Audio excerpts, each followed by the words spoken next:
Let's go Yeah. MetaQuest 3. So at least with the MetaQuest 3, like building on that, is that it is thinner now. It So is. it is a thinner profile. So they're using that technology, something type of lens. I can't remember what the word is. There's always some jargon for it. There's always like wording for things. Yeah. Like, I always forget what it's called. Like pancake or something like that. I don't think that's the word. That is one of the things pancake lens. Yeah. Is it? Is it called pancake lens? Yeah, I think so. If not, then I apologize to all the I guess. If it isn't called pancake lens, then it should be. But yeah, that is one of the things that I immediately noticed was So go ahead. Sorry, yeah.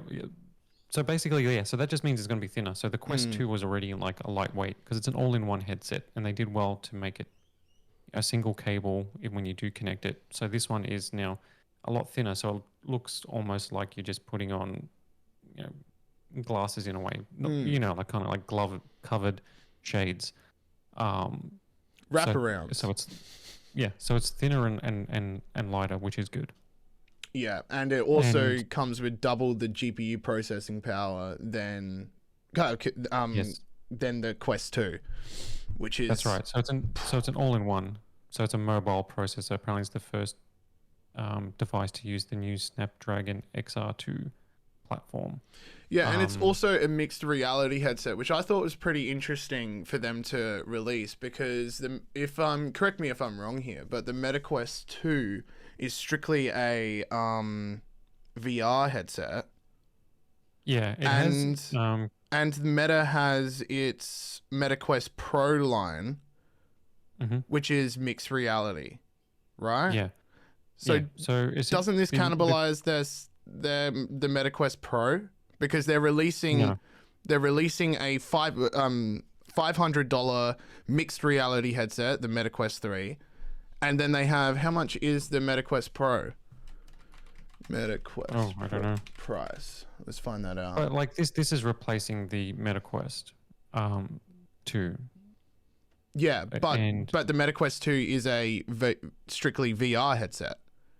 Yeah. So this one is going to have mixed reality. And that's because they've upgraded the inside-out tracking and cameras to be full color. And because they're full color now and they've improved the latency on that essentially now we can do mixed reality stuff, which is kind of cool. The MetaQuest it's not Pro, a requirement of it, it's just a feature. The MetaQuest Pro is $993 on Amazon right now. So if the MetaQuest 3 does what the MetaQuest Pro does... But that will probably be higher quality though.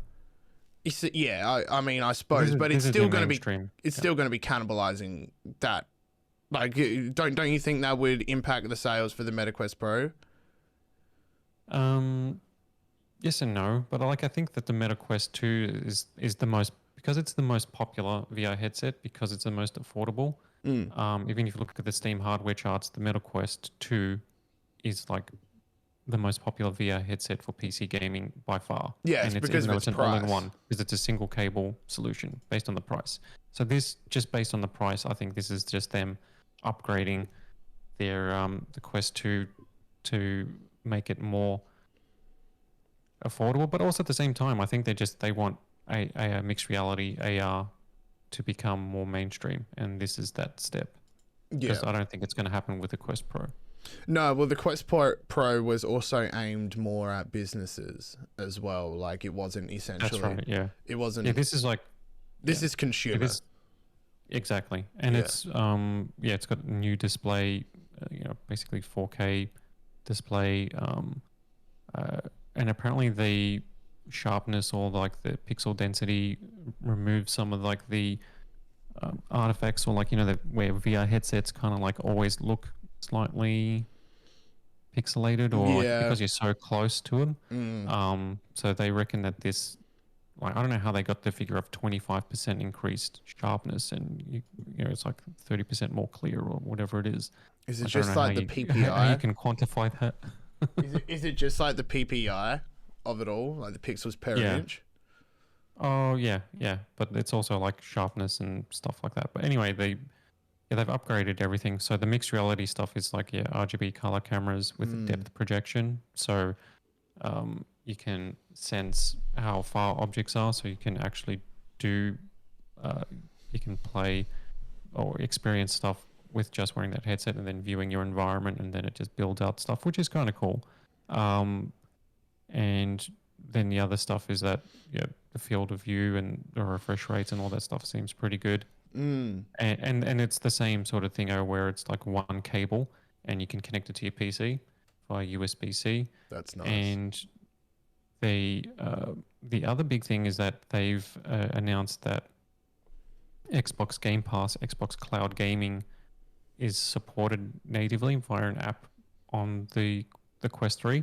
And that's just basically like the Microsoft's cloud gaming thing. But what it does is just creates wherever you're sitting using the mixed reality, like it just projects like a massive screen and you can play Xbox games. Yeah, that would be crazy. Oh, that would So be it's kind so of, yeah, it nice. is pretty cool.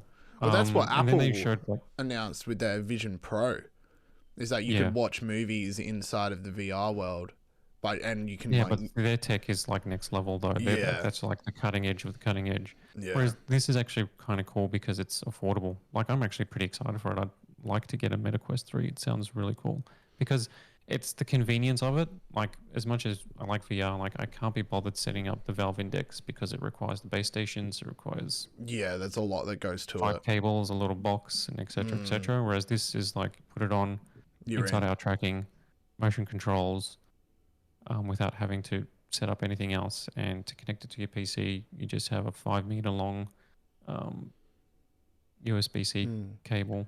So, what games can we expect to arrive on the MetaQuest 3? We got The Walking Dead, Saints and Yeah, Sinners. Did we have? that's What an did he existing announce? game. Did he announce They anything else? they said that it comes with a game called Oh, okay. Asgard's Wrath 2, which was an impressive Quest game that I didn't really play. But then there's an Assassin's Creed game, Ghostbusters, and a few Nexus. other things. But it's basically just a Ghostbusters: The Rise of the Ghost Lord. Samba What? de Amigo, Sega's like music game from the Dreamcast era. Oh boy. Oh god. But the thing is that it's compatible with backwards compatible with all the existing Yeah. Quest games, and it's compatible with PC. So it's more of like a, hey, I Mm. mean, they've announced, like they've showed a couple of games, but it's like it's not. I think they're moving beyond